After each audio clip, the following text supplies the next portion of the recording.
Welcome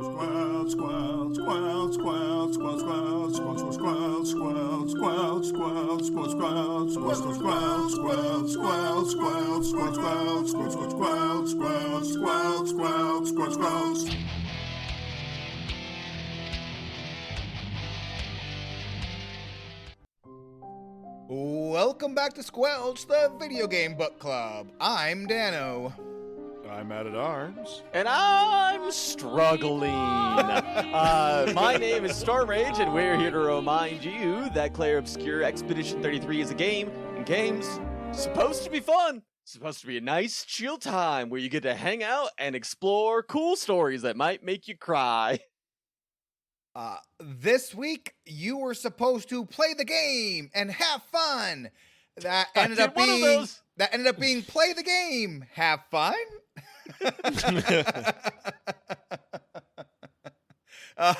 Next week, we're going to finish Clair Obscur Expedition 33. It's been an absolute treat and a gem of a game. I cannot wait to see how it ends. I feel like I have a pretty good idea of how it ends. I think there's two ways for it to end. I think it either ends with Mael staying or Mael leaving. Obviously, those are the only two ways it can go. I'm curious to see how the story decides to go. Yeah. I mean, spoiler alerts for the discussion section, but yes. Yeah. Oops. But yeah. Oh, well. Yeah, I do love the number of times that we've ripped into the next episode just being like, so, here's the thing. I think what you said is vague enough that, like, we don't need a spoiler warning ahead of time, like, what that means, stay or go. But, yeah, a lot of plot got revealed early on this week. There is, so this week, there is going to be some discussions of, like, self-harm and that kind of stuff. Via a couple of different storylines. So that's something that you don't want to get into. Like, you can skip this week and probably be okay listening next week. Actually, when do we get into the CL stuff? Yeah, I would say definitely the main recap will go into the kind of the stories of various characters, and in there is some reference to depression and struggling with that. The game does not go into, I would say, like, gratuitous details, nor will we, obviously. I think it handles the subject in a very effective manner that is a good, like, an interesting take on it. But it is indeed there. Yeah. There are things in CL's story about the loss of children and that sort of thing. So if that's something that you don't want to get into, I would definitely encourage you to skip that part. It's a heavy week this week. It's rough, and that's something that if you've dealt with that or it's something that you're not comfortable with, I would definitely probably skip it, or just kind of know it's coming. It gets like heavy and dark. It's not out of nowhere because the game. No, we didn't bring it up during the recap a couple of weeks ago. But when CL met her husband, they did have a child as well, and so it gets pretty heavy into that a little bit. And so, yeah. I might have to go back and re-edit this to say this a little bit better than that. But yeah, it'll be fine. Yeah. All right. So, anyways, be aware. Yeah, be aware. So should we hop right into the recap and get this party started, because it is a crazy party and it's a crazy. Oh, first I want to thank some patrons. You can't stop me from thanking patrons. Storm Rage. I am pretty incredible.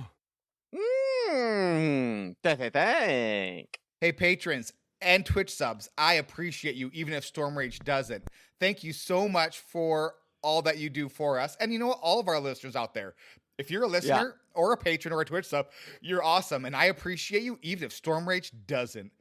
And I won't earn it. Earn it, and I'll appreciate you. All right, let's get into the lore here. I want to get into the meat of this episode so quickly. There's so much to talk about this week. There's so much. This one's a real page turner. okay, this isn't the lore part, but just like, again, I did not see this being an episode where we would have so much. I thought I'd be like, yeah, I did this and that. Oh, I did that and this. And then all of us, I was like, wait a minute. All the story is here, hidden behind optional quests. Well, all the character story is here, not the actual. The character story. There's also, but also game stories. There's also game story here. There's 100% game story here. God, there's a lot. There's a lot happening this week. It's not like it's hidden, but it is like slightly hidden. If you just go right to the end game, instead of like going back to camp and talking to your party members, you're gonna miss it. Which is kind of what the game tells you to do. It's a very confusing choice. We'll get into it in the full recap, but let's get into our cast of characters first. It's like what if you were running, what if you were in the 100-meter dash and and like, let's say the world record is like 9.5 seconds and you were on track to run the 100-meter dash in 6 seconds and you got to the finish line. You're like, you know what I should do? I should do a backflip. And you try to do a backflip and you land on your head and you knock yourself unconscious. That's what Expedition 33 did this week.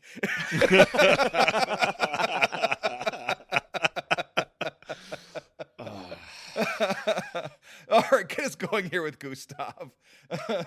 Gustav was kind of the de facto leader of our group in the first act of this game. He was killed by Renoir at the end of Act 1 and has been consistently brought up by a variety of characters ever since for a variety of reasons. And wouldn't you know it, he gets brought up again this week. He does. Then we have Maëlle. She is 16, volunteered to join the expedition because she did not feel like Lumiere was her home. Gustav was her guardian and like very much a father and brother figure in her life. Then we have Lune, the brains of the operation. She was the parent. She was the child of scientists and kind of became a scientist herself. Not kind of, but she became a scientist herself. But she very much does not appreciate that her parents did not give her that option to be anything other than a scientist. Yeah. Then we have Ciel, who was the champion of the Gestrels and would have been kind of okay with spending her last year of life there. She used to be a farmer. Then she became a teacher. Then she joined the expedition. She likes to talk to stars. Then we have Minoko. He is amazing. He is a Gestrel. He is the best. He's best friend with Verso. He's kind of my best friend as well. I love Minoko. He's going to go help us take down the Paintress, and he's a treat and a gem. He sure is. Some other characters that we get introduced to later on in the game.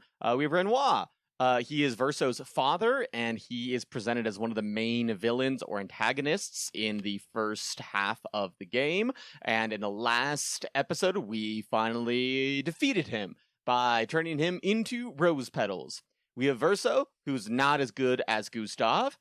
He is Alicia's brother and obviously son of Renoir. Then there's the Paintress, and we learned a lot more about the Paintress last week. We'll learn even more this week. We learned at the very end of the episode that the Paintress has been holding back some sort of great evil or great power since the very first Gommage. But her power has been waning for the last 67 years, and the number that she paints is a warning of who she is able to keep alive, not who she is intending on taking out. And then we have Esquier, who is simply the best boy. And every single week, I think I just love Esquier more, and Esquier might be in like my top 3 of video game characters of all time. He is just so good, and the more that you learn about him, the more that you love him. You know who's also up there? Minoko. Minoko's great. Minoko's very good. Esquier is... It rings a special string in my heart. I do think so we're going to get into a little bit about who Minoko is this week, I believe, right? Mm-hmm. Minoko and Noko. Yeah. I think them combined are almost as good as Esquier, but they're not as good as Esquier. Esquier is amazing. And when you are flying through the sky, he goes, dashing through the sky, as if he were Santa. It's so great. I don't even... Wee! Love Esquier. Oh gosh, that's me, isn't it? You're gonna do the now. You For do the those button. who come after. Yeah, no, we're great. all cylinders, firing on all cylinders. Doing great. For those who come after, indeed. So to recap, kind of like the very end of what happened in our last episode. Last week we defeated the Paintress, only to find out that the Paintress had been holding back some sort of great evil. After we defeated her and went back to Lumiere, everybody in Lumiere ended up being gommaged. Every single person except for Verso. And everybody else was gone, and that's where we ended. So obviously, game over. Good job, everybody. Nothing to talk about this week. Next week we're playing Final Fantasy VI, I believe, since the game is over. Yep. Yeah. Mm-hmm. Oh, I'm so sorry. It actually cuts back to 16 years earlier. 16. What an interesting number. Mael's 16. What a coincidence. We cut to 16 years earlier, where we're playing as Alicia, who, as a reminder, is Verso's sister, and we've seen her throughout the game. She is that black and white figure that looks astonishingly a lot like Mael. And we are in the manor house that we've visited at many points throughout the game in many various areas. There are many pieces of art hung along the wall, and in that art are the same Nevrons and creatures that we've been fighting throughout the game. If you explore the house, you notice that there are two dogs that are kind of cuddling in a bed together, and it's Noko and Monoko are their names. We enter into the main room after being called in by a voice that we eventually realize is our sister, Clea, who we have not really known anything about up until this point. And we entered in the main room, and there are two people that are entranced in some sort of state. They are staring at what appears to be a canvas. But the canvas isn't just like a paper canvas. Instead, it looks like almost like a void, something that has ephemeral. It is impossible to describe. And we look at our face, and our face is burned, and we are unable to speak. This has been referenced a couple of times throughout the game as well, that Alicia was in a house fire, and in that house fire, her face was burned and her vocal cords were fried. Her sister Cleo walks into the room and gives us a bunch of backstory that we have not had until this point in the game. So, here is a recap of the major events that Clea tells us about. The world that we are in right now, in this flashback, that is the real world. The world that we have played this entire game in up until this point isn't. Instead, that's Verso's canvas, where Verso painted and created some of his favorite things. That house fire? That's real. And actually, Verso, the real Verso, died because he went into the house fire to save Mael, who then was permanently burned and lost her voice as a result. After Verso died in the house fire, their mother, Aline, returned to Verso's canvas, and she has refused to leave.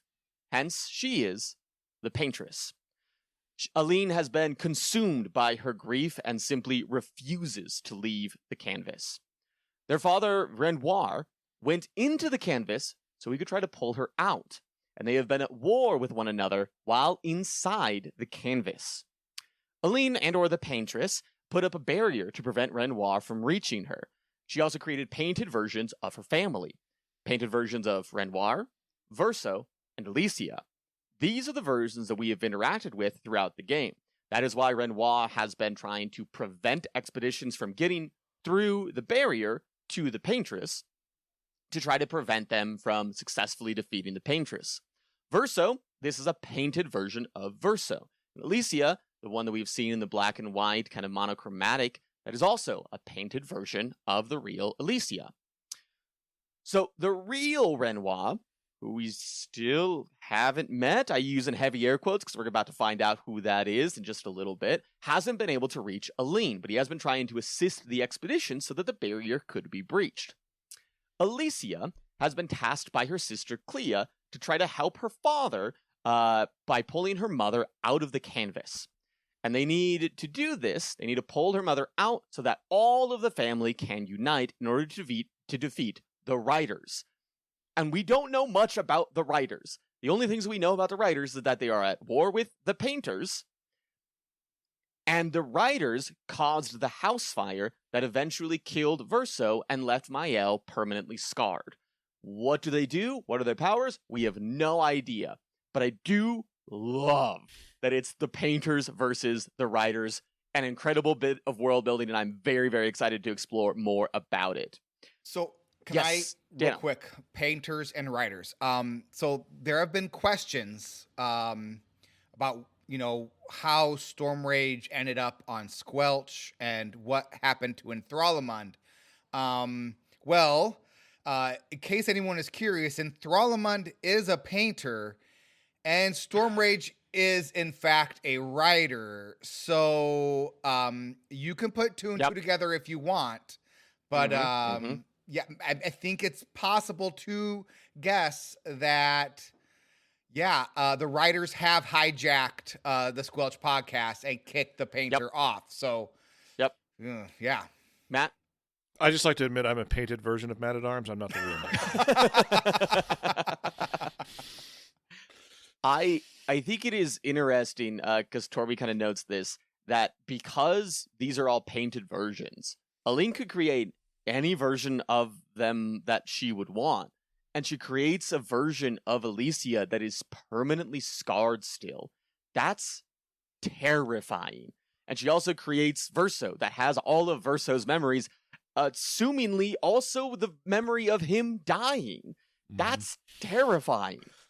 Alicia ends up successfully hiding the canvas, as was tasked by Clea, so that hypothetically, once her mother is pulled out, she won't be able to return to the canvas in any way, shape, or form. But Alicia, while she is in the canvas, ends up getting trapped. And she is, in fact, reborn as a creation of Aline's. So Mael, the character that we have played with throughout this entire game, is actually the real Alicia. That explains why she has kind of Paintress-esque powers, why she was able to erase Renoir, why she was able to erase and expel the Paintress from the canvas. She is a Paintress.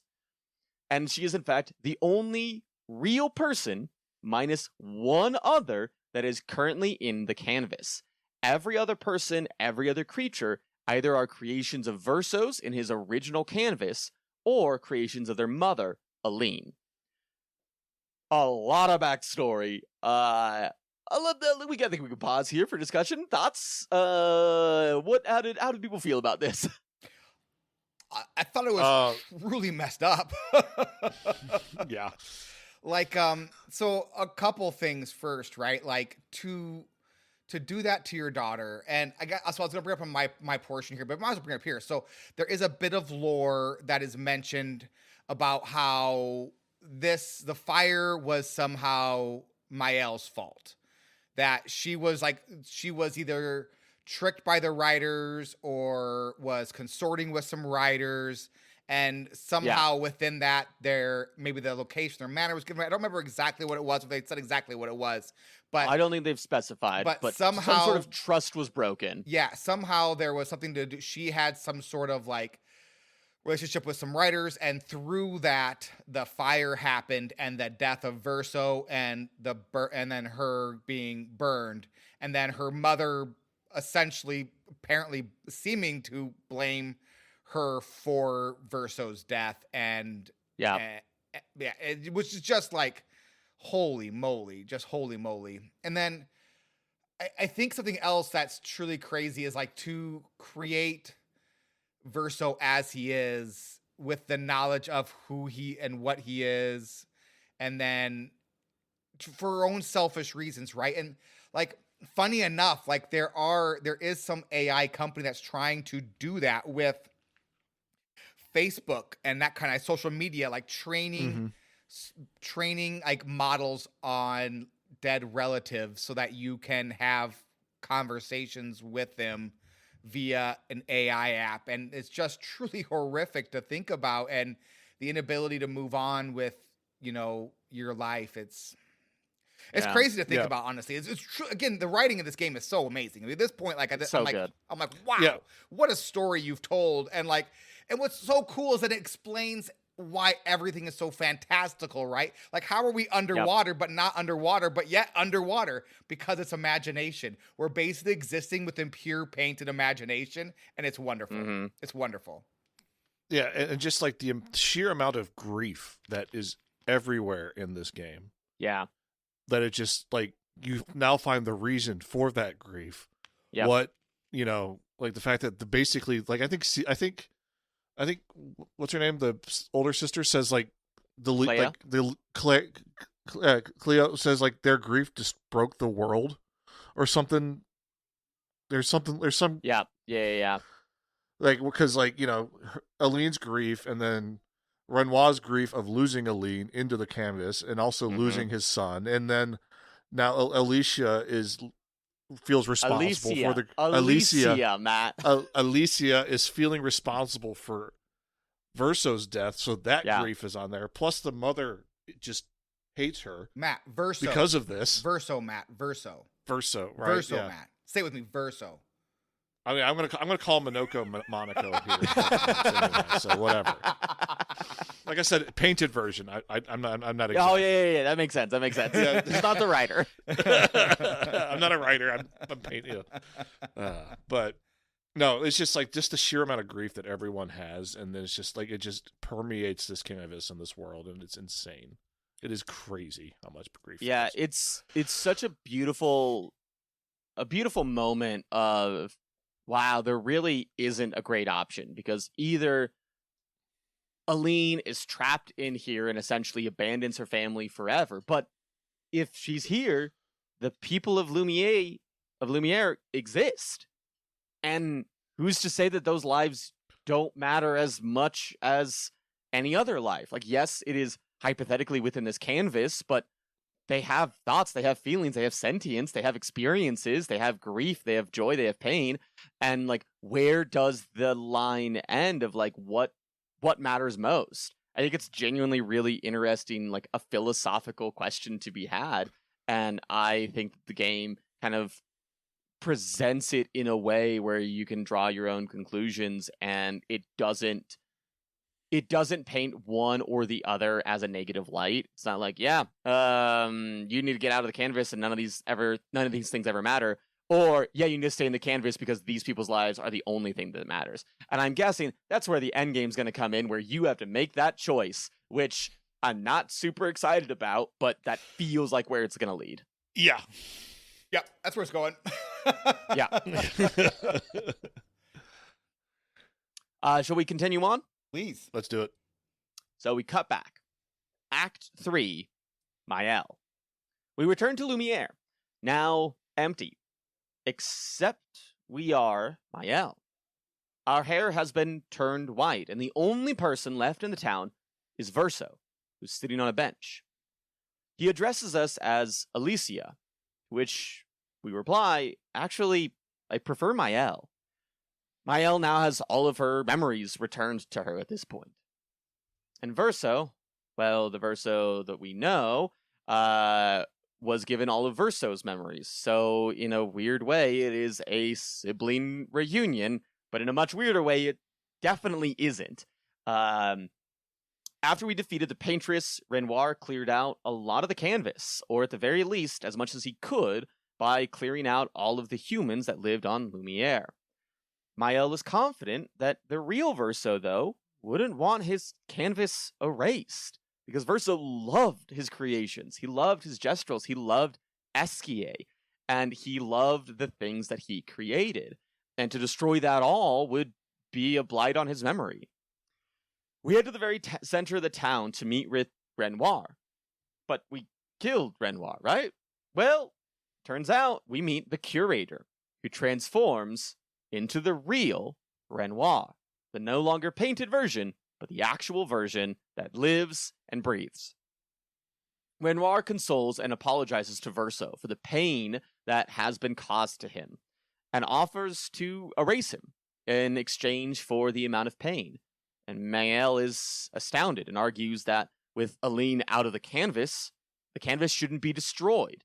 Aline herself can return into the real world, and Maëlle can stay here for at least a time, and with the canvas hidden, there's no danger present anymore. Renoir says that because the canvas has a piece of Verso's soul, Aline will never stop searching. It will consume her. They must destroy the canvas in its entirety. Renoir begins to erase the canvas, erasing Verso to start with, summoning a bunch of what seem to be Nevrons in order to help destroy the town. Mael puts out her hand, though, and prevents Verso from being erased. Mael and Verso jump on the back of Eskia, who comes just in time with Minoko on his back. Mael, Verso, and Minoko and Eskia fly off back to the island. And at camp, Mael can see the chroma of Ciel and Lune still there, still around. And after several attempts of trying to create it, she's able to bring them back. But with Renoir stealing and sealing away almost all the other chroma, Mael can't bring back Gustave, can't bring back any other townsfolk. At least, not yet. It's very unclear on whether or not that could ever happen, but seemingly if she can paint with Verso's canvas, she should be able to. But they do need chroma. The group remembers that the expeditioners who were killed on the island actually had their chroma trapped inside of them instead of returned to the canvas. So it's montage time. I assumed this was going to be a quest of like, go to all these locations, grab the chroma. Nope, it's all just a cinematic. Yes, Matt? It would have been better if it was. I think so too, because then it could have been a cleaner transition into Act 3 from a quest perspective, but oh well. They go around the island raising a bunch of soldiers with the chroma inside them, and we end with us on the beach looking towards Lumiere with an army of these kind of chromatic soldiers by our side. It then cuts, and the soldiers are gone, and then the game presents itself of return to Lumiere and defeat Renoir and expel him from the canvas. But that is not what you should do. That is very explicitly not the idea of what's going on. Mm-hmm. And instead, it's side quest o'clock, open world city, drive Storm Rage, insane time. How did you guys feel about all of this leading up to this moment? Can I interject real quick? We didn't actually explain why Mael in the canvas was the Mael from the real world, did we? So I briefly said that she got trapped in the canvas, okay, and then was reborn as one of Eileen's creations. But because she was real and got trapped, she is still the real version of her. She's just painted over. Then we did a good job, and I have poor attention skills. So there we go. Yeah. So yeah, but to further on that, like she was literally born to two people, and there's a little cutscene where they show where it's like you see silhouettes of two people. It's like, let's name her Mael, and then she's basically born and lived throughout on this canvas for 16 years. Yeah. Mm-hmm. Yeah. So all right. So you were asking, sorry, Stormage, before I interrupted you incorrectly. Thoughts on this? Thoughts on like the continued lore reveals, the kind of build up into the start of Act 3? Thoughts? Thought it was great. Yeah. I think it was really fun, cool lore. I have no negative anythings really about the story. Think the whole Act 3 was really clean and not of Act 3. Sorry, the beginning of Act 3 was really clean and interesting, and I liked part of. It was really kind of fun when Mael became herself again, and she was like, "Oh, let's go talk to Papa." And Versa was like, "Oh, I don't think he's like, no, don't worry. The real Papa is nothing like Renoir. He's actually a really kind person who just wants what's best."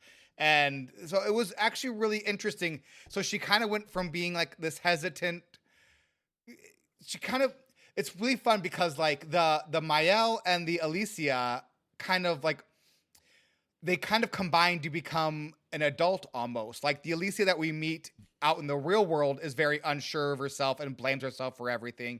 And the Mael that we knew in game was very just unsure of who she really was and why she didn't feel like she belonged. And it seemed like the confidence of Mael in game kind of gave Alicia her confidence back that she had lost when being, for whatever happened in the real world. And she kind of became this very confident young woman. And it was very, very cool and very well done and very well voice acted and very well written. it was quite obvious that there was a change in the character, and that's not always. It doesn't always happen in games where they kind of write the change in, and you have to kind of just like, oh, the change has happened. But I feel like it was very well acted and written that there was also change there as well, and she kind of continues to kind of gain abilities. It's very cool and very well done. 2 thumbs up. I also asked to say, like, Andy Serkis, and this is probably why I did it last week, because I remember seeing this cutscene. His entire performance changes when he's real Renoir to painted Renoir. Where, like, painted Renoir, he's, like, very, like, just, you know, menacing, very dark, very threatening. Mm-hmm. This, he's very open, very like, hey, I'm sorry we did this to you. You know, it'd be all right if we erase you so you don't have the pain anymore that you had to deal with for 70 years. You know, and it's just like, you know, he's very much trying to fix what his wife did in the canvas, which is great, I guess. I don't know, depending on your point of view. So. It's, boy, howdy. It's howdy, indeed. Yeah.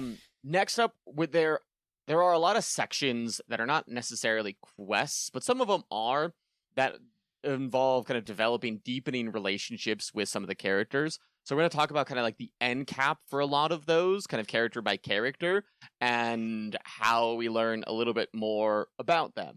I'm going to be talking about Esquier and Ciel to start. This is where we will get into some kind of conversations related to mental health difficulties with losing a child. So just a heads up on that, because there is going to be some darker material.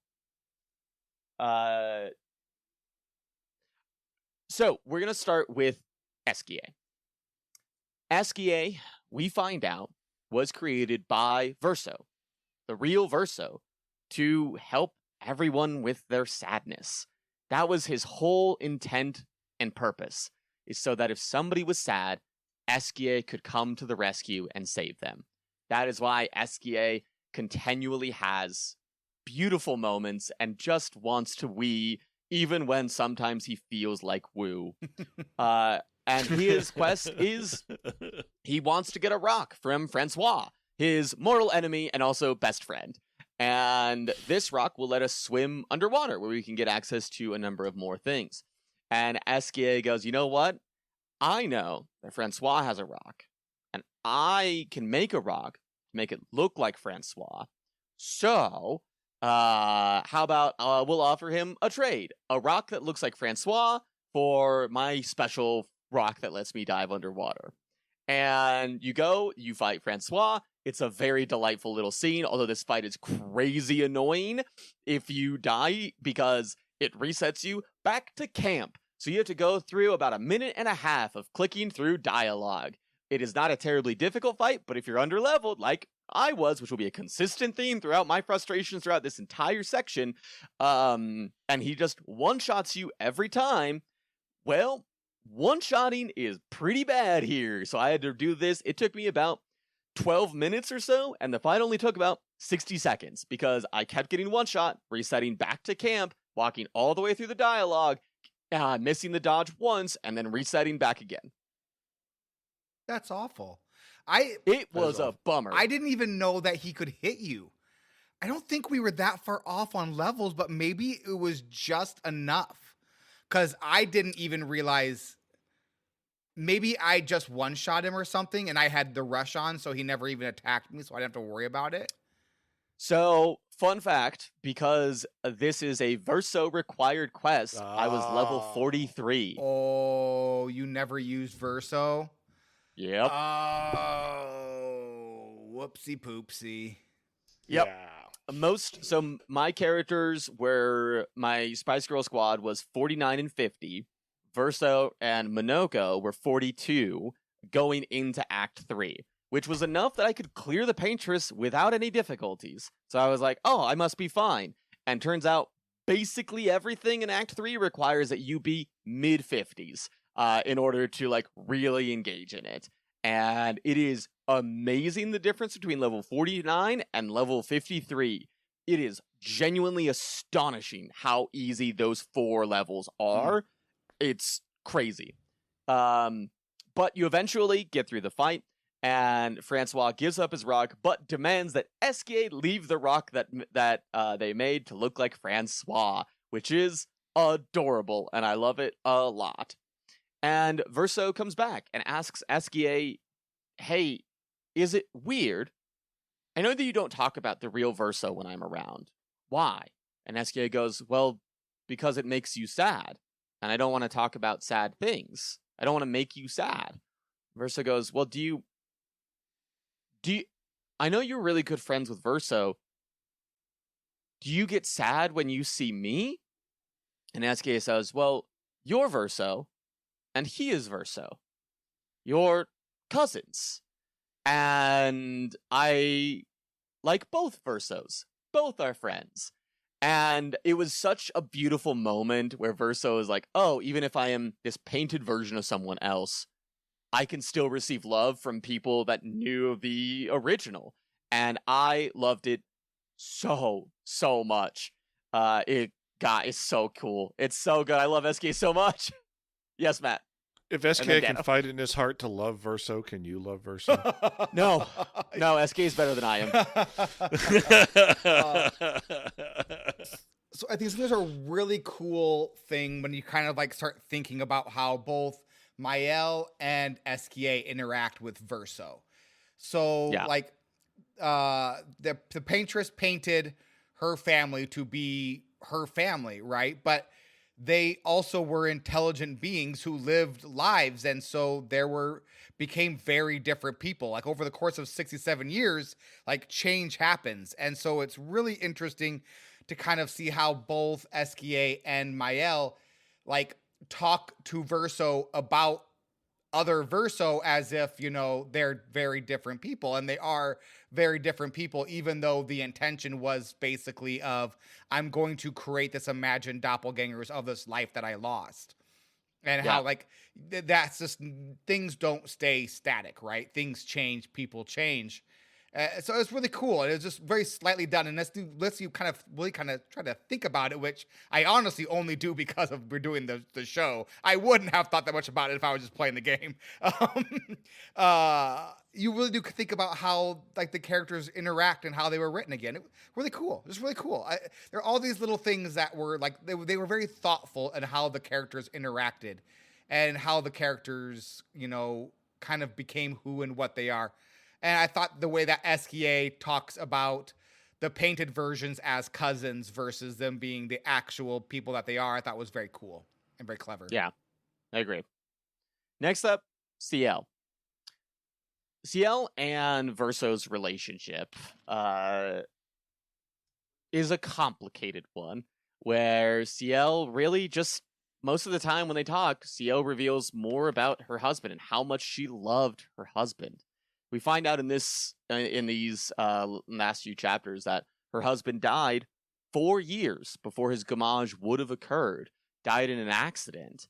And Ciel was so overcome with grief that she tried to swim out to the ocean as far as she could until she exhausted herself and attempted to take her own life. But she woke up on the dock, completely unaware what happened. To make matters worse, she later learned from a doctor that had checked her out after waking up that she was pregnant with her husband's child before he had passed, and she had miscarried.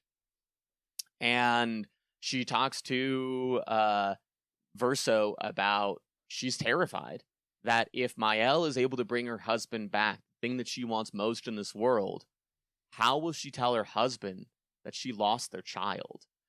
And I started crying here, and it didn't stop for a while. And then Verso suggested Ciel go have a chat with Esquier. So she does.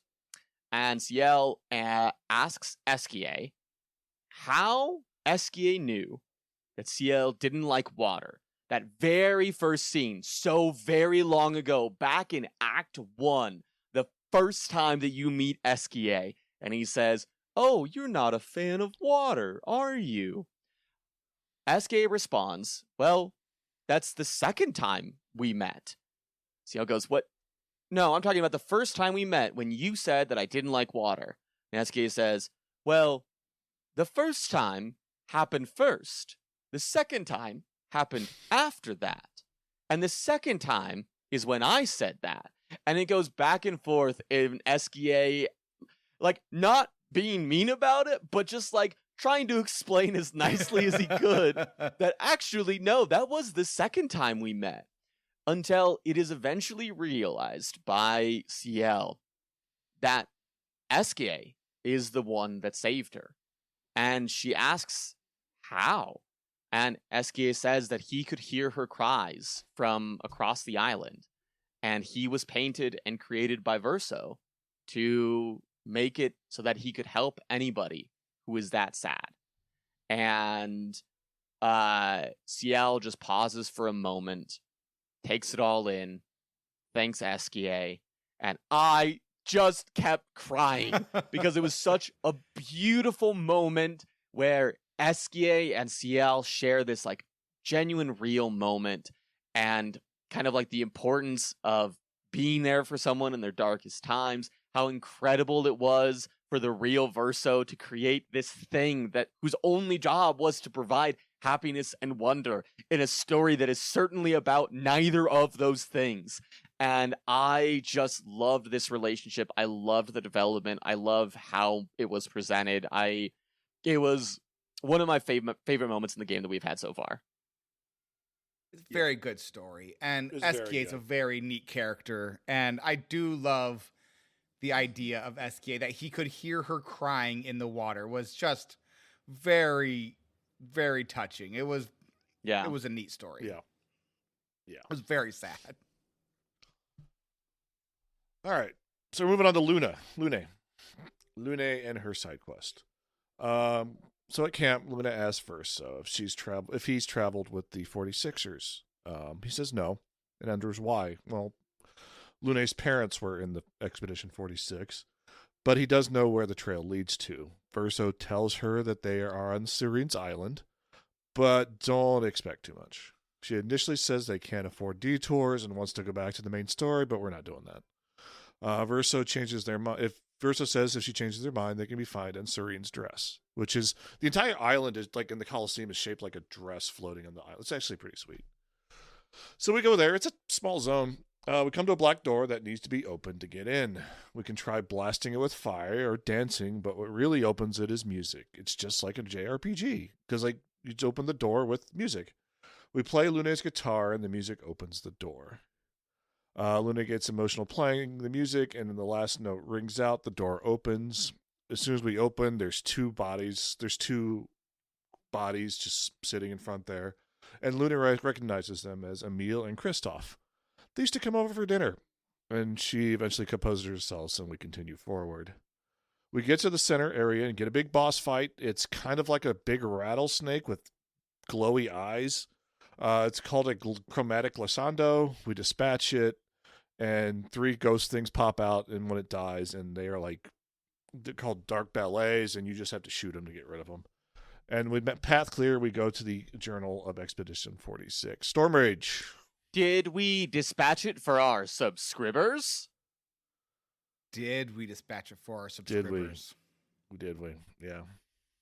Because our last game that we played was Dispatch, and one of the lines that Dana really, really liked from Dispatch was a new subscriber. Just to explain the joke in case anybody didn't get where I was coming from on that. And while we are talking about this, Matt, you are severely underselling the dancing ladies that pop out of the chromatic glissando at the end of that fight. I'm sorry, that was unexpected, and they like attack immediately. And if you're not ready to dodge and parry, you die. Yeah, and then you have to fight the entire thing over again, which I had to do because I was like, "Oh, all right, nice, this is really cool. What a fun fight! It was pretty tough." And I was like, "Oh no,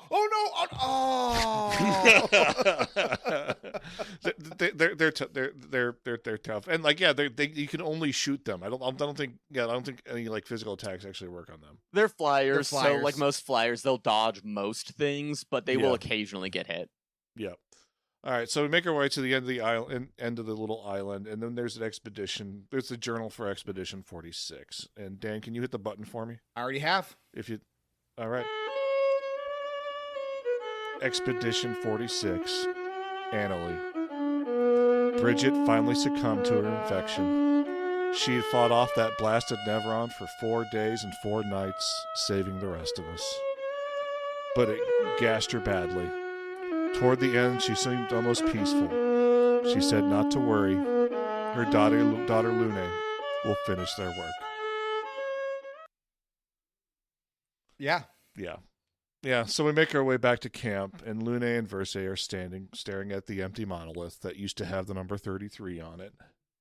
Lune says her entire life was about the paintress. She was always there. There was no relief. And now that then she calls it a quote-unquote a breath she can never release. Lune reflects on her parents' last words were, "Finish our work." Verso says that shows a lot of faith in her. Lune looked at it as her only that was her only value to them, as a backup plan for their legacy. Verso asks if she really believes that. Lune says that her parents always said there was no points for effort, only results. Verso asks why they continue to work. That the voice in their head to continue isn't theirs, it's hers, and the voices have to be hers. Lune asks if that's how it works for him. Verso says he's getting there, it's hard to tell. Lune gives Verse a peck on the cheek, and we return to camp. It's a great little scene. It is. It's a fantastic little scene. I love the way. I was like, oh, that's such a sweet, so much trust, right? My daughter will finish our work. And then you look at it from her point of view as the 4-year-old who was the lab assistant, right? And how differently she sees that. And it's so interesting. And there's not a right or wrong here, right? It's just perspective. And you don't really know what they meant, right? All you really know is kind of the perspective from our viewpoint and the perspective from hers. Very cool moment again. Very cool moment. Just the pressure that she was feeling to perform on this expedition, right? It's insane. It's absolutely insane. So the final scene between Verso and Lune.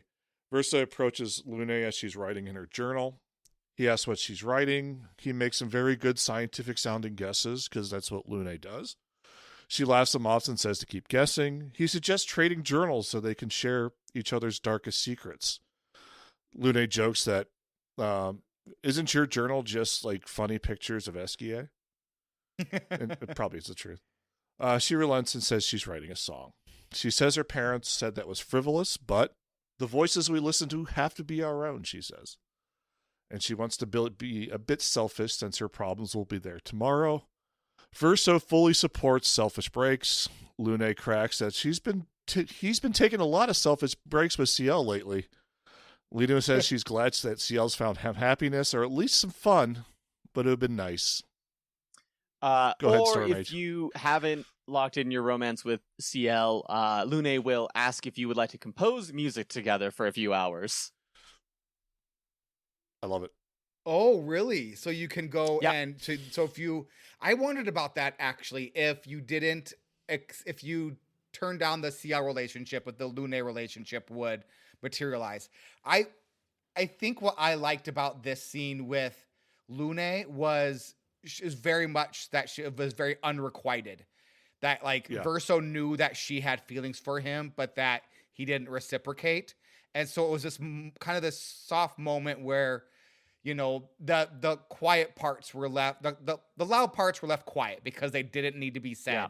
And it was, very much like, what we are still very good friends, even if we are nothing more. And I thought that was really interesting. And I'm very glad that I did lock in the CL relationship, because I thought that the relationship, the payoff with this moment with Lune was very much worth it. I didn't know if it was if it was just CL or if it was both. It's cool to know that it could be either or. But I'm glad that I ended up going with CL, because I would have been disappointed not to have this moment of unrequited love, which I thought was really tasteful and kind of subdued, but very cool. It's very much like in Lune's character. Lune's character is great. It's absolutely great. All right, Shishi relents and says, "All right, let's play the song together." And they spend the rest of the evening composing and playing music, and it's great. It's all text, but whatever. But also, like the music in these scenes are just incredible because the music in this game is absolutely incredible. I love this soundtrack. It's so good. I want the record Right? so bad. It's Yeah, amazing. it's really good. Yeah. All right, so there's Minoko's side quest. Minoko says, "Come in camp. Tonight is a beautiful night full of promise." He wants to bring Noko back. Minoko says how much time is left. Minoko says who knows how much time is left, and he wants to give Noko the gift of today. We just need to go to the secret river. Verso says Golgar will be mad about it, but Minoko says he'll deal with her. It's fine. We enter the sacred river, and it's a zone full of ghostly gestrels. We approach gestrels. Yes, just everywhere. Just gestrels. Like a jester, but gestrels. Yes. We approach like a glowing red one, and we're about to put Noko's pot, I guess it is, in his hands when Golgra appears, telling us to wait our turn. And Minoko stinks with all the feet. Because that's how she found him. It's like you just follow him around because you can smell all the feet with him. So funny. Real funny thing here. At this point in time, the first time that I tried this fight, because remember, level 44, I had a grand total of 8 feet with Minoko. So she said, "You've been carrying dozens of feet with you," and I was like, actually, it's less than a dozen. Oh, You're just playing the game wrong. I think that's the answer. I do not blame Storm Rage for this. I do believe this was Discord's fault because I felt like it was pretty clear in our show Discord that was like, hey, pick your 3 fighters and just go roll with them. You'll be fine. And I feel like because I'm like a weirdo perfectionist, I was like, well, I would never do that.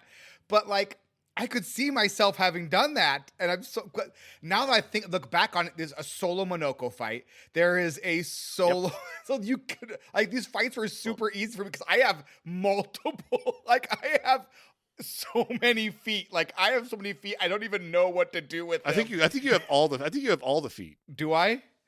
I haven't had a new foot in ages. So no, I was looking at your screen of what abilities you have. I think you have them all. Oh, that'd be cool. Even ones I don't even know how to get. I didn't get the achievements. There must be some I'm missing. I'll have to double check and make sure I go finish that up. Right. All right.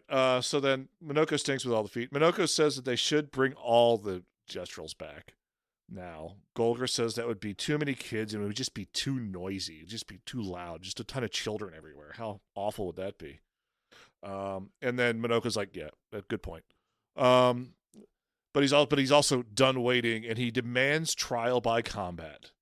And Verso is basically just nonplussed, like, do I really have to do this? And Minoko says, please help me. Just like, please help me. It's so it's funny. Such a good moment of so funny. The delivery is so good. Verso, do I have to do this? Please help me. It's so just like I love Minoko so much because like he comes off like very much like toxic masculinity, but only in the most like paper thin like surface level. And like once you get under that very paper thin, like if you speak 5 words, you realize it is just parody. And like this is when it's so good because like why would I ever need help getting with this fight? Please help me. It was delivered so perfectly as well. It's so great. And then Verso goes for Noko then. And then you fight Golgra and win the right eventually win the right to resurrect Noko. And one of the greatest lines in this game is, "I will not say thank you. Thank you." Minoko's so good. So you dip the pot in the waters and resurrect Noko. He has to go home. Minoko says, not yet. We need to go finish the expedition. You remember those people he hung out, the expeditioners? And he's like, huh? He says no. Yeah. Yeah, Noko seems hesitant. Golgra offers him to take back to the village. Verso speaks up, and it's safe for him to go back to the village for now, and we go back to camp. Back at camp, Minoko's sitting along, and Verso comes up to him and asks if he's okay. Verso tells Minoko that at least Noko is safe and begin readjusting to his new life. Minoko mourns the loss of who he was before, but he's still there, his old mentor. Which is a great reveal. Well, they kind of talked about it earlier too, about how they've been how it's cyclical. Like when Noko raises Minoko, and then Minoko raises Noko, and they kind of go back and forth, and so it's very interesting and very interesting and very fun. Yep. So then the next scene afterwards, Verso asks why he's so adamant that he brought Minoko back ahead of the queue. Minoko says there wasn't ever supposed to be a queue, and that Verso wanted them to experience the excitement of new beginnings. He gave us the river. Why not use it? Minoko says that Noko found him after the fracture. Noko raised him, taught him, protected him, and now it's his job to protect him. Minoko is frustrated he can't because of Verso. Minoko says he knows why Verso's doing this, and he knows that how it might end, and Minoko isn't gambling on tomorrow. Verso then asks why he's helping them. Minoko says, for Verso and for you. Verso gives us many beginnings, and he wants a new beginning for our Verso. Now let's come over here and let's snuggle. Little Spoon, obviously. I love Little Spoon, obviously. I love that these two cuddle. It's so cute. It's just so good. I love Minoko so much. He's my favorite character in this game. And what is fun, it is just given as Little Spoon, but not which one is the Little Spoon. So they know which one's Little Spoon. I don't know which one's Little Spoon. So now I'm like, which one is Little Spoon?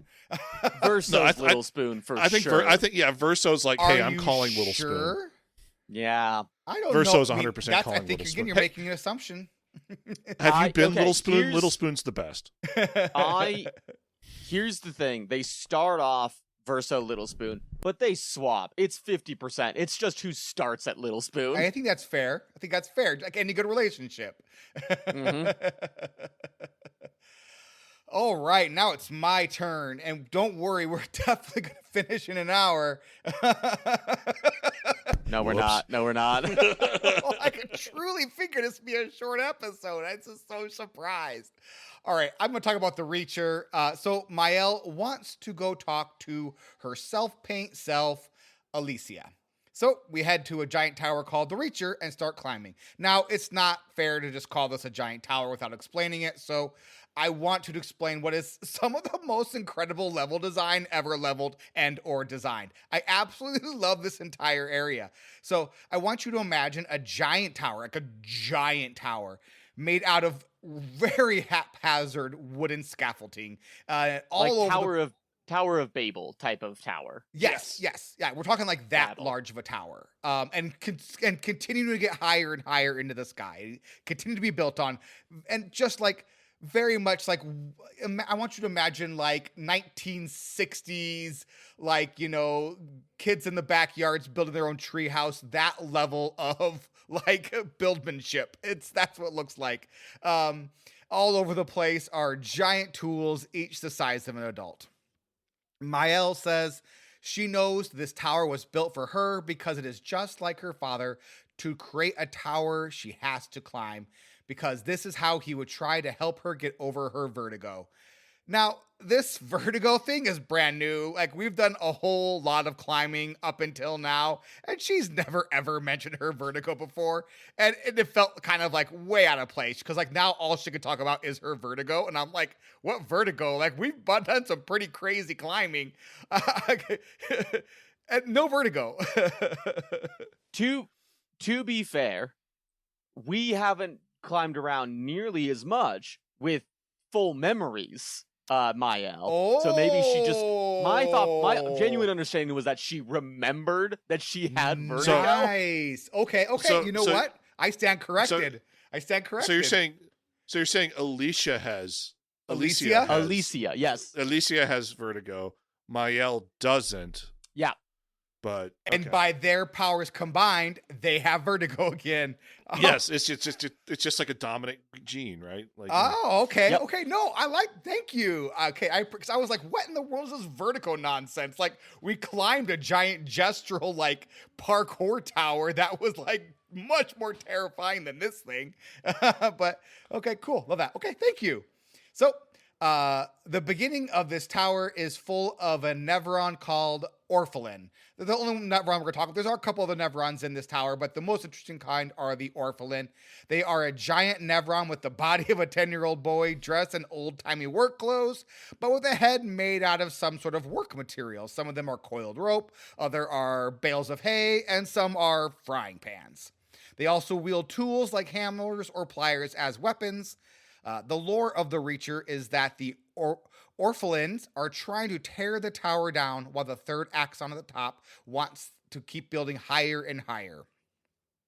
I honestly don't know what kind of attacks the Orphalin do with these hammers and pliers because Verso just one-shot them all with his AoE. I got the Verso glass cannon weapon, and so I would just use that at the beginning of the fight with his S tier attack, and then he just killed them all. Eventually, it took 2 hits to kill them, so I did that. Matt, you had a thing you wanted to add here about... Yeah, they're weak. They're weak to earth damage, which that also murdered them pretty fast too. Because I do a lot of earth damage with Lune. Yeah, I learned that about the earth as well because I was able to do a single hit with Minoko that hit over 233,000 on them. So that was a good. I was like, oh, look at that. It felt really good. So we climb and climb, eventually finding hot air balloons to get to the different levels. When we reach a level called the ladders, we see one of the Orphalin kick a mime down from a higher in the tower down to our level. We fight that mime and receive Mael's baguette outfit and haircut. The ladders Finally. is... What's that, Matt? Finally, so now I can go full baguette. I know, I went full baguette as well because I was like, well, now I have to. That's how science works. So there is a manor... And so, the latter sections where the fun stuff is, there's a manor entrance with a journal entry from an, quote, unknown writer, but it's totally Renoir talking about how his wife is searching for perfection in their art, but that he believes that perfection is truly unattainable, and that he thinks she knows that as well, even though she strives for it. This manor room is also full of models of many of the Nevron we have encountered during our travel through Expedition 33. We run into a yellow Patank on this area, and I think I finally figured out what each color of the Patank represents. So the yellow one is kind of like a straight DPS check. You have 3 rounds to kill them as quickly as possible. The blue one has shields you have to burn through. So if you get through the shields, then you can DPS down pretty easily. And then the green one is the free aim target practice where you have to like shoot the little targets that kind of go through and it gives dizzy on you. So you have to get kind of a little dizzy to do the thing. So I think I finally figured that out, which felt pretty good. There's also a platform in the ladders where you can see this platform and there are goodies on it, but I could not figure out how to get there. I could see like the magic like rope thing that you can drop down from a higher platform. And I was like, do I need to jump over? So is there some crazy platforming with like, there's some like rotating planks around there? Do I need to like jump on these planks? So like, I'm like, I need that sweet, sweet loot, but I don't know how to get there. And so I eventually did figure this out. It's actually very precise. So first you run around for an hour searching every nook and cranny of the ladders. Then you give up and take a hot air balloon to the next zone called the mountain. Well, on the mountain, you find a merchant with a ton of sweet things to buy and you spend over 250,000 gold. And then you discover a hot air balloon that takes you back to the ladders and where you can access the inaccessible platform. So I assume you have to do those steps in that order, or you can't get that Pictos. That's correct. It isn't just is it a Pictos or is it? I don't believe it's Pictos. I don't know. I don't remember what it was actually. I think actually no. I just did it. It was chroma. It was literally like 3,000 chroma. Cool. I mean, there we go. Glad I spent an hour of my time doing that. But the only way to get there was by spending an hour and then following those other steps as well. So that was just it's how you have to do it. I assume. So back on that mountain, we run into a chromatic brasselier I assume that's how it's pronounced. I have no idea. Nailed it.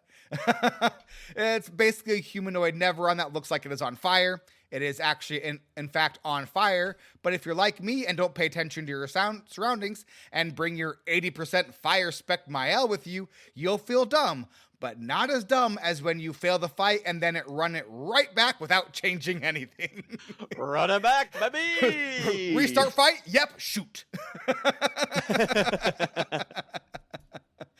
Super cool thing about this fight is that if you parry its fire orbs, it attacks with the fire orbs again until they hit. So you can essentially just parry all of them and beat the boss without taking any damage. I did not do that, but I did a lot of damage by parrying fire orbs, again because of the fire spec Mael. She couldn't do much else. Yeah, I don't know how that works, because the only time that they summoned fire orbs for me is when they were in their fire form. And when they're in their fire form, they heal from fire damage. So the only time that I parried their fire orbs, it went back to them and healed them for a bunch. So I don't know what you have to do to trigger that specific chain of events. That sounds cool, but it was not possible in my fight either. So I went back and looked at because I couldn't remember what it was called. So I went back and checked the like the wiki for this, and apparently it's a fire/ice Brasilia. I never saw its ice form. If you cast ice on it, it goes into its ice form. Oh, so fire spec I would guess Mael, the setup. Yeah.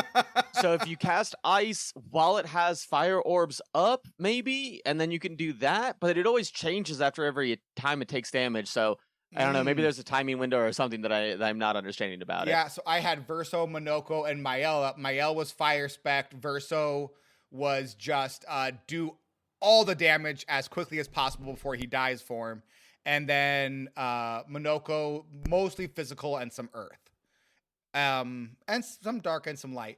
And then also Versos is all light as well. So, but yeah, so I just didn't have anyone to do any ice damage in my party.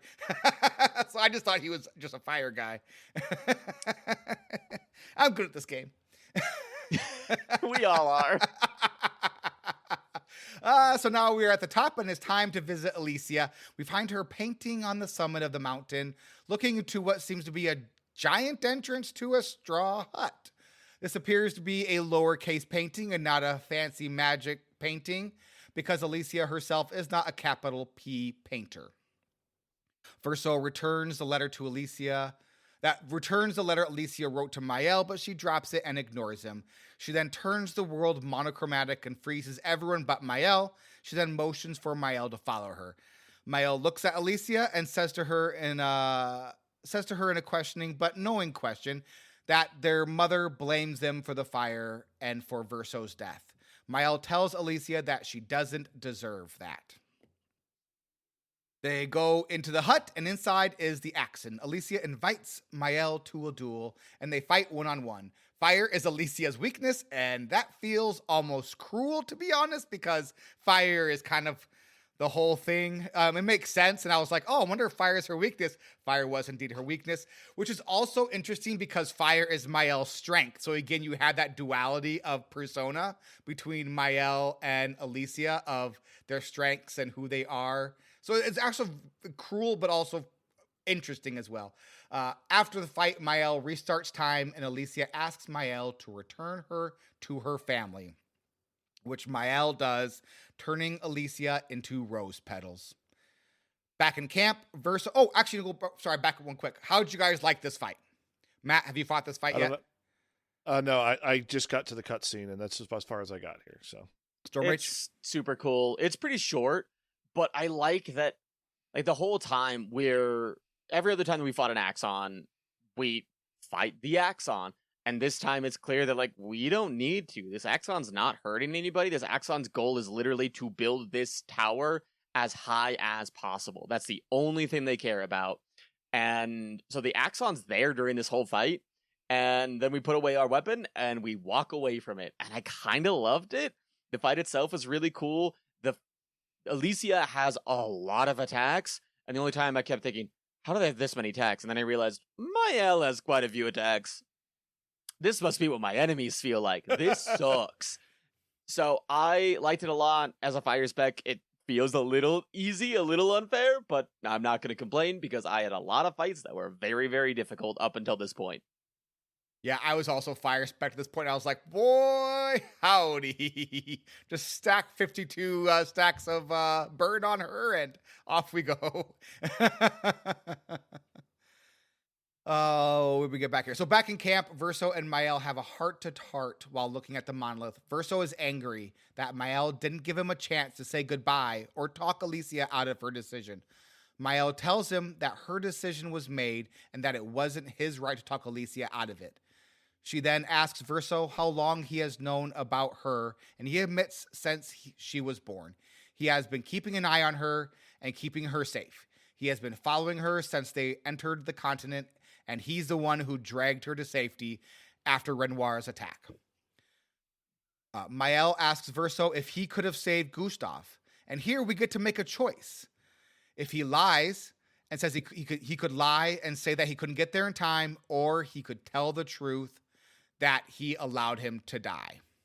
If we tell him the truth, it's because we say we was afraid that he would stop Mael for doing what Verso wanted done. And I don't know what happens if we lie. Did either of you, did you lie, Stormrage? No, neither did I. No. Are you kidding me? I get an opportunity for Verso to outright admit that he killed the best character in this game, minus SKA. Yeah, I'm gonna have Verso own up to that. I think it would have been, I think you kind of said a little cell phone there, because I think your hatred of Verso would have been even intensified by him lying to Mael. I just wanted him to admit it. I just wanted him to say, hey, that thing that I clearly could have stopped, that I said he could have stopped like 12 episodes again or something. Turns out he was right. He could have. He chose not to because Verso sucks. I do enjoy the, like, just the admitting to the selfishness, right? Yeah. At this point, Mael apologizes to Verso and says he should have given him a chance to say goodbye. After a moment of silence, they agree that the monolith looks empty without their mother and her giant countdown. So they travel to the monolith, and Mael paints "Papa, we're coming for you" on the monolith, which is there in the game. Thank you, game, for actually following through on this. Because like in every other game, it's like, let's go do this thing.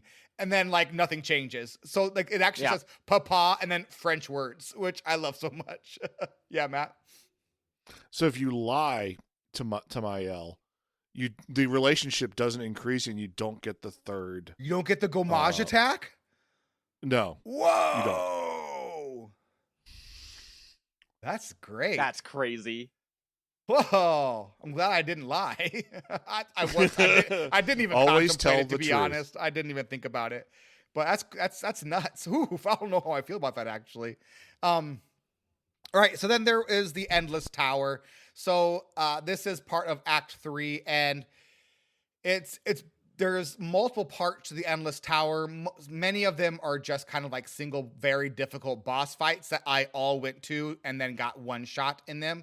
But then there is the Endless Tower portion of it itself, and there our older sister is waiting, or not her herself, but like the shadow of her. And she goes, "This was created by me and Verso. It was a challenge between the two of us to see who could defeat more Nevron." And so we go in and go to this canvas, and there are multiple rounds of these crazy boss fights, and you finish them, and then you get neat ways to upgrade your weapons. So, and you might be thinking, oh, okay, well, if this is a cool boss rush mode that you can replay as many times as you want, will you gain experience points each time you fight? No, you don't. That would be too easy and too good of a catch-up mechanic in case somebody didn't go into additional things in Act 2.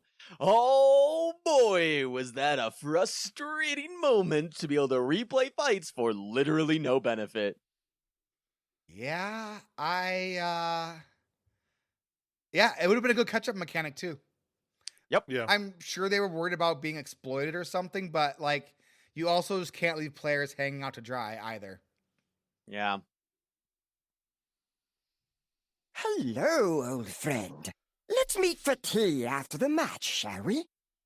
Slurp, slurp, slurp. Hey there, Matt. Get us started. So yeah, I struggled a lot. Like y'all, I struggled a lot just to get started in Act 3 this week. I went to my way to the tower and got crushed by the Duelistos and the Chromatic Light Keeper, and then found that the thing where I was supposed to go and got up to fight 2-3, and then I was just like, I'm kind of over this. I want to like actually play the game. Then I went to camp and it kind of clicked, and then like because I finally got all the quests for all the entire party members, so it gave me a direction of places where to go. Did all of them except for the my L1. I haven't quite finished. I'm at the end of that one right now. Found a sky, then explored a bit. Found a sky island with 5 mirrors that made you fight mobs solo with each character, and at the end it opened the door and gave me a Picto. I think it was like the auto regen Picto, or auto shield Picto. I'm not sure which one it is. Stumbled around the Crimson Forest, had a bunch of Clairs and Obscurs, and finally had to find 3 statues, and literally fell off a ledge to find the 3rd statue. Like as I was just running around in circles trying to find the place, and that's where I got the Verso weapon that puts him at rank S. It was phenomenal. It's really good weapon, y'all. The glass cannon one, the one that puts you at rank S, but you can't heal or shield yourself. Yep. Killed that Nevron in the water. Got the cheater Picto.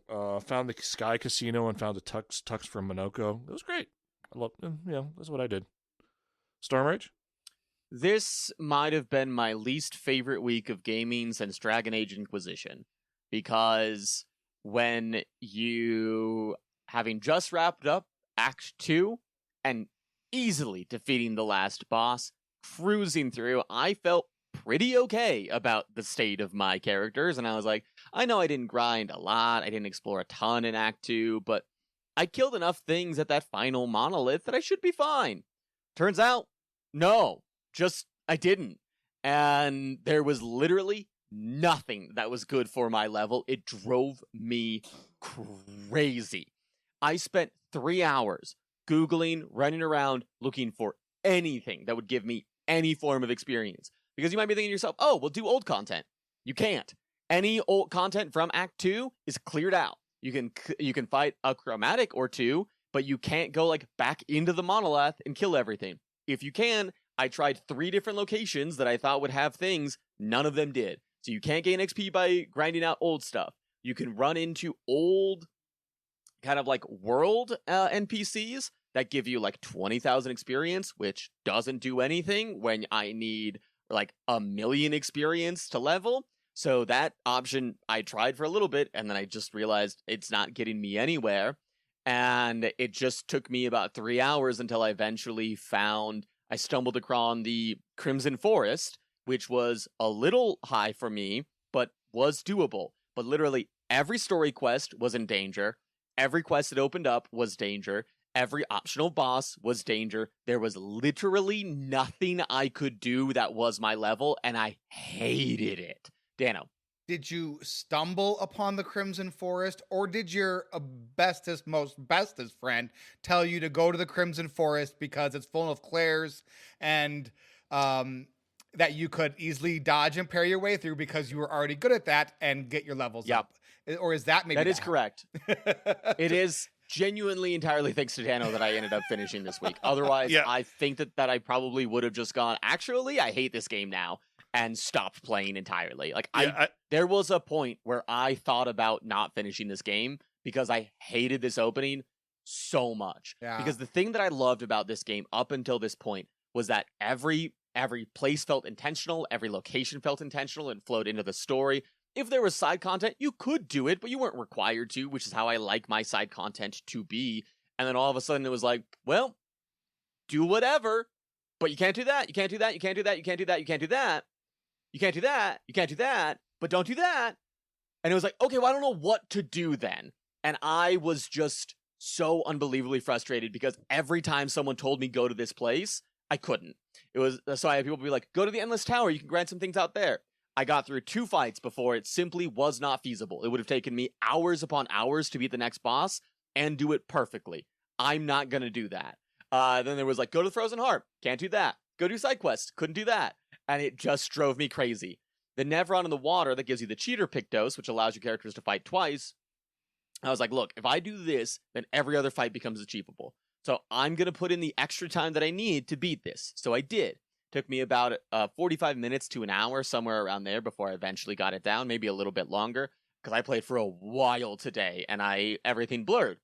And I got the Pictos, I went through, I fought a couple of things to level up that Pictos, I found an optional boss on accident, I ran into it, and I went, I don't have a good build for this, I'm not going to keep retrying this. So I didn't retry the fight, it reset me to 2 hours before that fight, meaning I had to fight the entire Cheeto Pictos boss all over again. And let me tell you, I was so mad that Stevie looked over at me and said, maybe we should go for a walk. And I said, that's a great idea. So we went for a walk afterwards because after being told that I couldn't go to a billion different places, finally finding a way to kind of work my way around it, and for the game not to save that, drove me crazy. What more so is that it saved the experience I got, it saved the build that I had post-fight, it just didn't give me the Pictos. That's weird. Yep. Is the Nevron back there now? It was back, so I did go back and I killed it a second time. It only took me one try, but because my characters are so underleveled, it still took me 45 minutes to beat it in one try. Yeah. And so, like, my damage just isn't there. And so I eventually got it. I did Lune's side quest, I did my L side quest, and I thought that those moments were wonderful. But the opening to Act 3 and the fact that it went from very, very structured to incredibly open world, and by the way, you can't grind, and if you don't have your characters up to like level 52, you're gonna have a terrible time, was unbelievably frustrating. This game was in contention for number 1.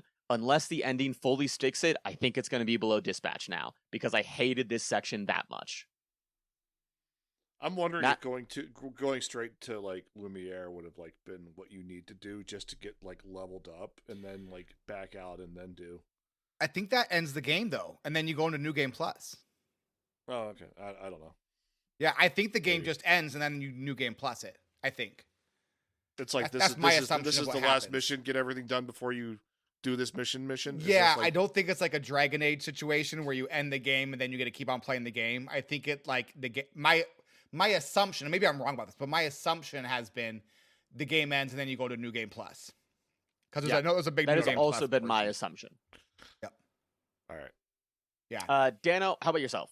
So I still haven't researched any builds, and I'm incredibly proud of myself because I typically get about half an hour into a game before I obsessively research builds so that I don't make any mistakes and get myself into a situation where I'm stuck.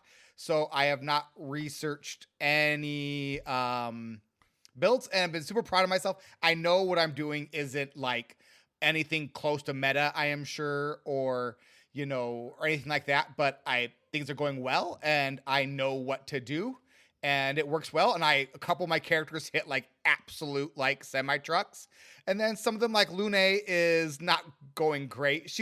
I have a new build for her that's going a little bit better, so that's good, but yeah, if you're gonna tell me builds that you found on the internet, don't tell me because I don't want to know any builds. No. Everything I found for Lune, it seems to, or everything I know for Lune is just like there's like DPS. She's like slow DPS, and the extra turn cheater Pictos does a lot of work with her. Yeah, what I'm doing with her now is racing to 4 stains and then using the 4 stain Pictos to 100%. To then using I have a weapon that 100% crits when you have 4 stains. And so I'm using that plus that, and that only costs 3. And so I have a couple different pretty quick, like I'm able to within like 2 or 3 turns be just absolutely wrecking with that. So I have a pretty good build in place that I like, and it's like quick and dirty and not doing anything too fancy, but it does damage. So I'm really happy with that.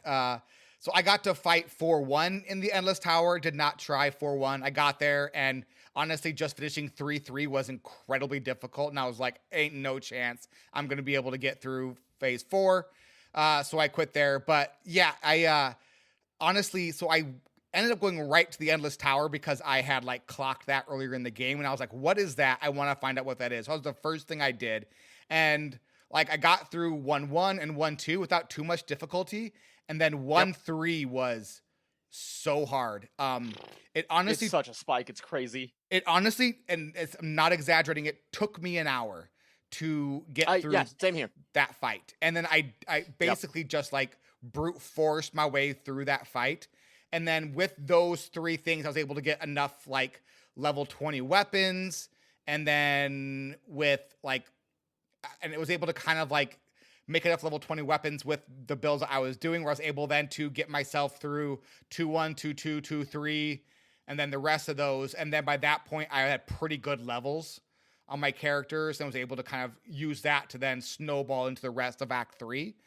So I do believe I had a couple levels on Storm Rage. So that, you know, it was an hour-long fight, but it was a doable hour-long fight where some of the attacks one-shot me, but not all of them did. So I could make mistakes in that fight, and it wouldn't like be truly drastic. There were some where it was like, oops, I missed the dodge, and so therefore that character is dead. So I'd have to use a stain or a tint or something like that. But yeah, it was hard though. It was crazy hard.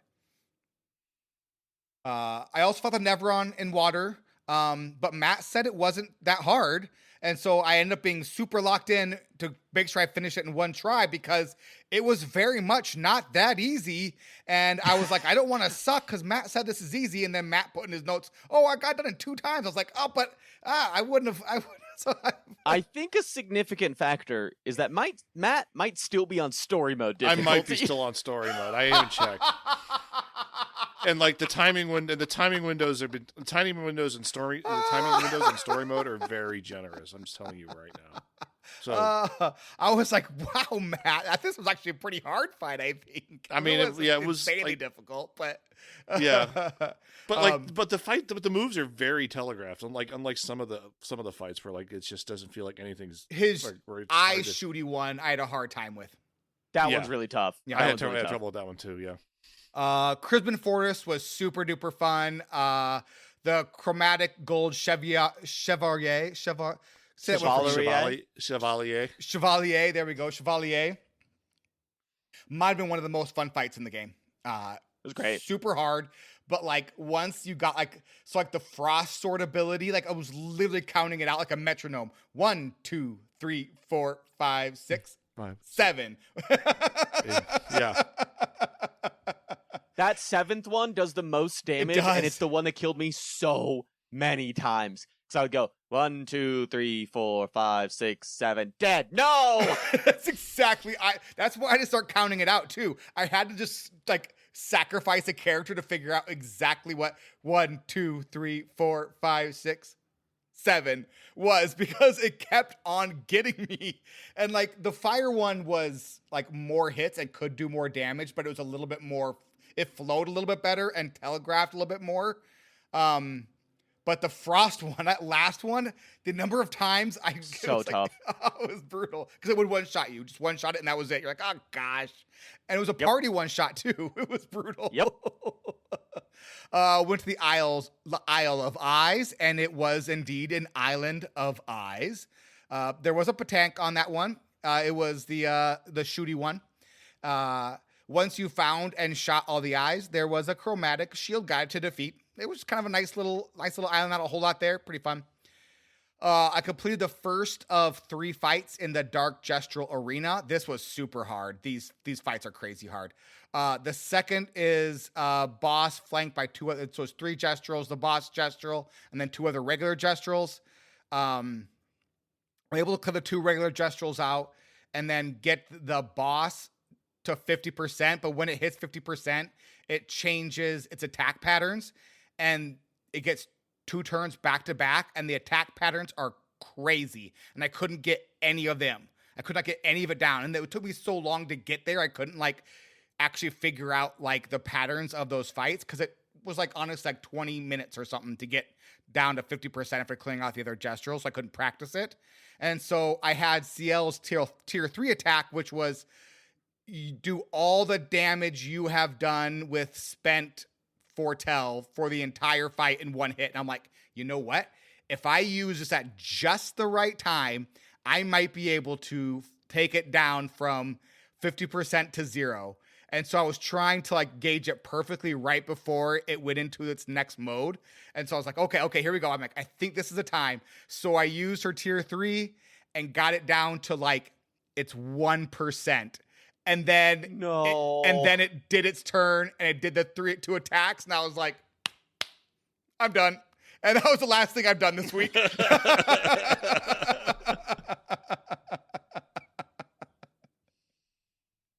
Taste my grilled cheese. Munch. I'm just going to keep saying it. The level design of this game is absolutely amazing. It's honest to goodness art. It's absolutely shockingly good. Yeah. I absolutely love it. Storm Rage are not so good. I know that we've talked about it, and it'll still be in what am I struggling with, but the sheer like lack of any sort of direction in Act 3 is crazy to me, because it opens up and it points you towards Lumiere after the cinematics and says go to Lumiere, but that is explicitly not what you should do. And the fact that it tells you go here and doesn't give you any of your character companions, you have to go to the camp, you have to go do something else, is insane to me. Dano? So Torby is in chat, and he did say after you go back and complete that, you can go back out into the world. So maybe the play was what Matt says. You go and you finish the game, and then you get your levels, and then you go back out and you do the side content. So that might actually have been the play, and we just got it wrong. But again, the game needs to be more explicit about it. It's very unclear, and I am not saying whatsoever that like your struggle is like not well founded, because I think it is. Yeah. But I do want people who are listening to know that might the play, if you are slightly underleveled or struggling, is to go finish the game and then head back out into the world. And truth be told, but like there's story beats that don't make sense. Nope, I agree. Post. So I agree. It's just wild. I agree. I'm with you. And another thing that I dislike is that in the major dungeons, you can do the trick of follow the lamps, but in the side content, the lamps aren't there because there isn't a main area to go to. It's a puzzle, and you still don't have maps. So as somebody that really wants to like get to the place, do the thing, and leave, you can't in Act 3. And so there's just so many times where I was like, I don't know where to go, and there's nothing that can tell me where to go. And I really, really struggled with that. Matt? Apparently there is a mini-map mod that you can install. Oh, I feel like that would ruin the game, though. Yeah. That would ruin a lot of things. Yeah. And I never could figure out the follow the lamp trick.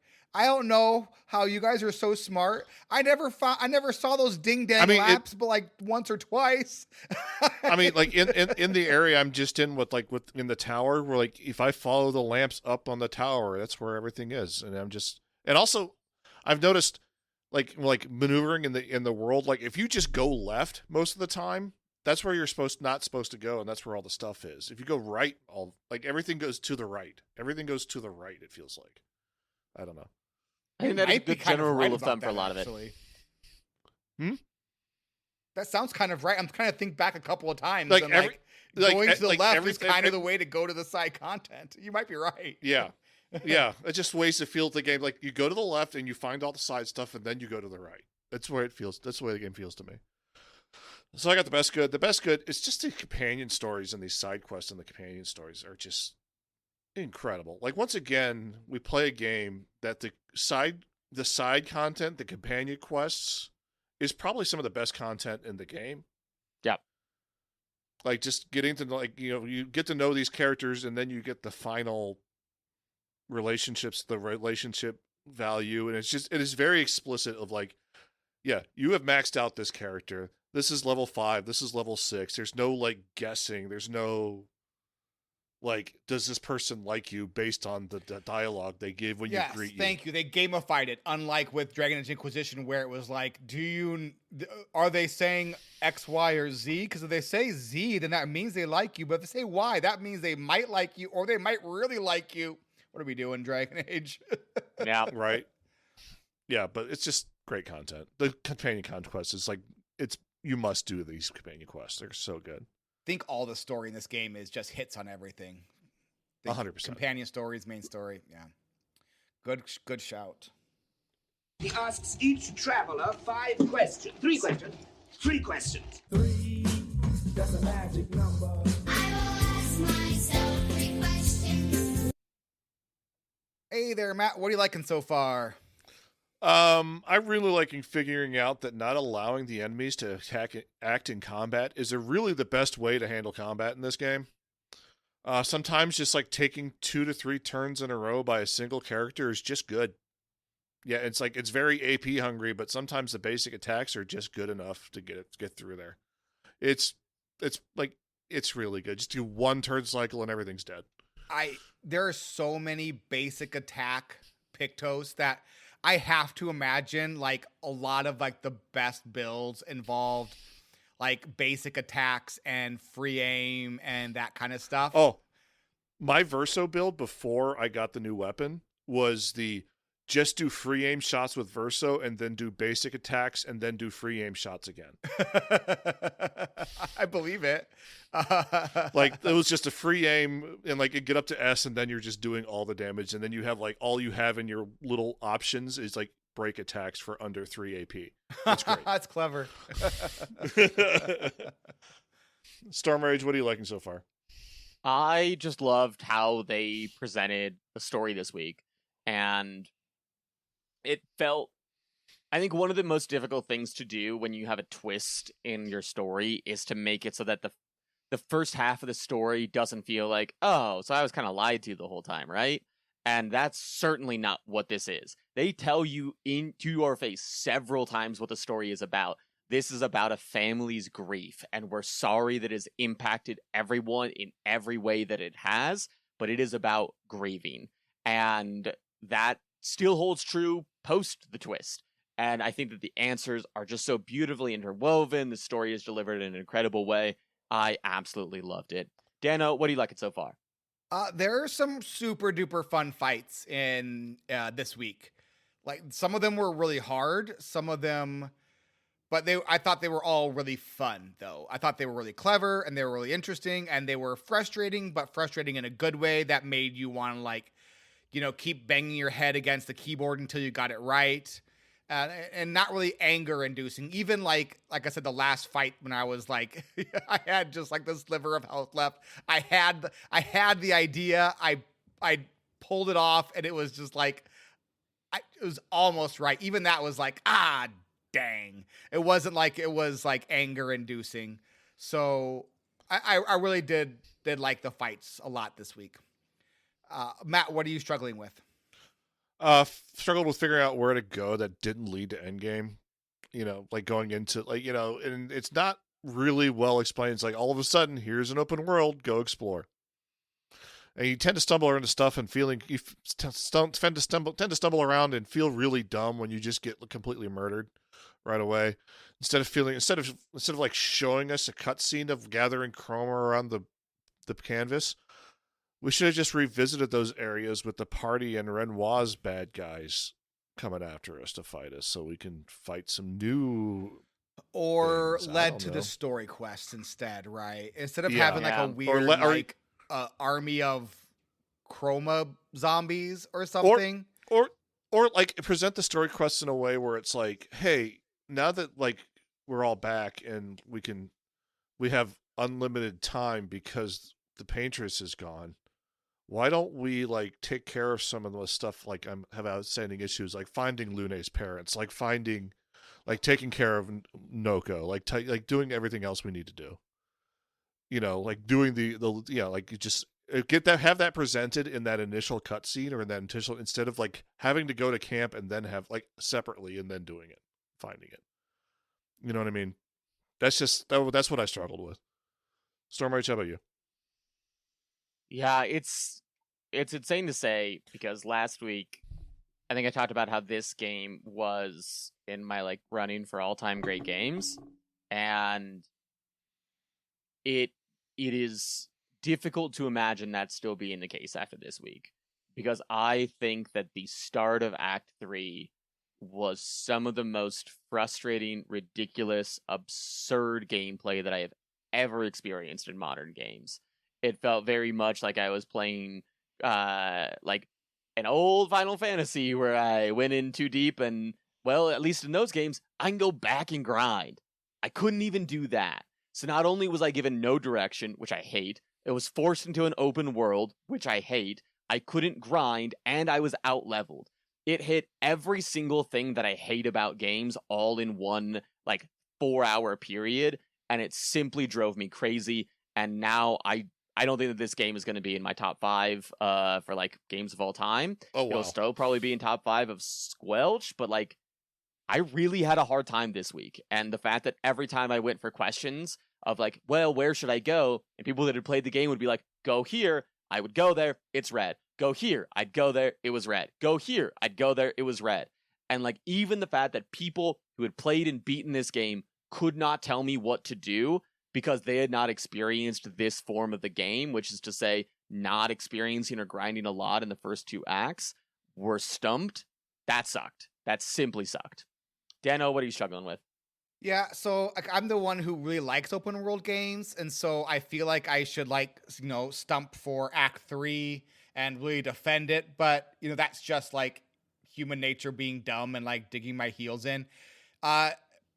It's just not true. Storm Rage is right about this. The game really stumbles into the open world. Like I have no problem with the open world existing and how it exists. I think makes sense, but it just drops you into it and with absolutely no rhyme or reason. And you think, oh, maybe it's like SKA being to go underwater. That's actually a worthless mechanic. It just gives you some chroma. Like I'm like, oh, you don't even get to go underwater. Like at one point they actually talk about sea serpents and you don't get to go fight the dang sea serpent. I was so frustrated. But anyways, that's the point. Anyways, so there should be zones there. So out in the open world, there are zones for max level and there are zones for right after Act 2, kind of. But they don't have any rhyme or reason or which is which. No basis on location or anything like that. And they don't give you any idea on where to go. When you get back to camp, they kind of give you some ideas. Hey, you can go do this thing for Noko, or you can go do this thing for Lune or Mael. And so you kind of finally start getting some direction. But even then, it's pretty vague. And they're like, well, we don't have to do this. I don't think we should do this right now. And so it does feel very much like maybe the game did want you to go right back to Lumiere and finish that. And that is what they actually were saying. But there's an open world here to explore. And that's not how we play games, right? You play games to like discover the things that you're in. And so I feel like it's just really poorly implemented, and it kind of got even more frustrating when you're kind of flying from unwinnable fight to unwinnable fight. And I very much felt that as you did, Storm Rage. And and I would say the first half of this week, I was like, what in the heck am I even supposed to be doing? Am I an idiot? And then I felt bad for you. And when I saw that, 'cause I knew you were under level from what I was. And so I was like, if I was struggling, I definitely know that you had to be really struggling. And so I was glad that Crimson Forest worked out for you. As was I. Thank you for that suggestion. It was literally the only new place in Act 3 that was not red to me. Yeah, because I really felt that struggle as well when I first got into Act 3. And feel like I was pretty well leveled, so. Yeah, I think I got most of my levels in in the Crimson Forest, just trying to figure out where the heck to go. That I think it set me up for the rest of the act. That actually made it a lot better. It's my general impression this whole beginning of Act 3 was everything's just a damage sponge that I can't soak enough damage into anymore. And now every fight's gonna be 45 minutes to an hour, and I'm just gonna hate it the rest of the game. That was the beginning of the week for me. And then Crimson Forest happened, and I felt better. So yeah, what's funny is then I got to the Reacher, and literally, I would say I got through the first half of that area before I stopped getting plus 20% experience for taking no damage because of how crazy. So it really felt. But then it's a very strange area, and it's fine. It's good and it's not unfun. It's just very easy to feel lost in it, and that you're just kind of grasping at straws, and a lot of trial and error, and kind of just why am I? Yeah, we'll say what it is, right? Unwinnable fight to unwinnable fight. Matt, what surprised you about the game? The epilogue, where it's just insane. It's just absolutely insane. The fact that like this world is just a canvas that exists in the real world, and then everybody's grieving and dealing with the loss of Verso, and just the reveal of Mael and Verso and Renoir and everything else. It's just insane. It's just that like I did not see that coming at all, and it just completely like blew me away. Storm Rage. I genuinely was shocked that I liked SK even more this week than I did last week.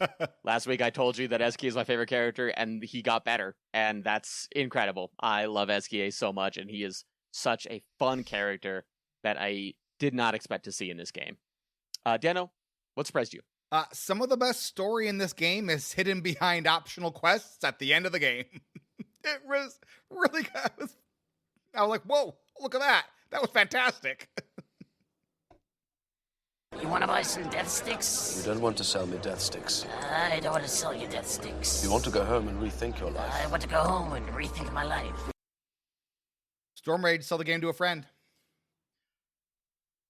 Please grind in Act 2 as much as you can so you can skip through the worst part of the entire game by an extremely large margin and actually play Act 3 when you get to Act 3. Matt, sell the game to a friend. Little Spoon. And for me, you should still play this game. That's it for this week. Next week, we are ending our journey of Clair Obscur Expedition 33. The week after that, we are headed into the world of Final Fantasy VI. So one more week of Clair Obscur Expedition 33. That's it for this week. Thank you so much for listening. Thanks to all our patrons and Twitch subs for patronizing us. You can find links to our Discord and our contact info in the link tree in the description of this episode. Clair Obscur is a game, and games are meant to be wee. Yeah! And don't forget, when one falls, we continue, baby. This is the end of this show. Everybody bye!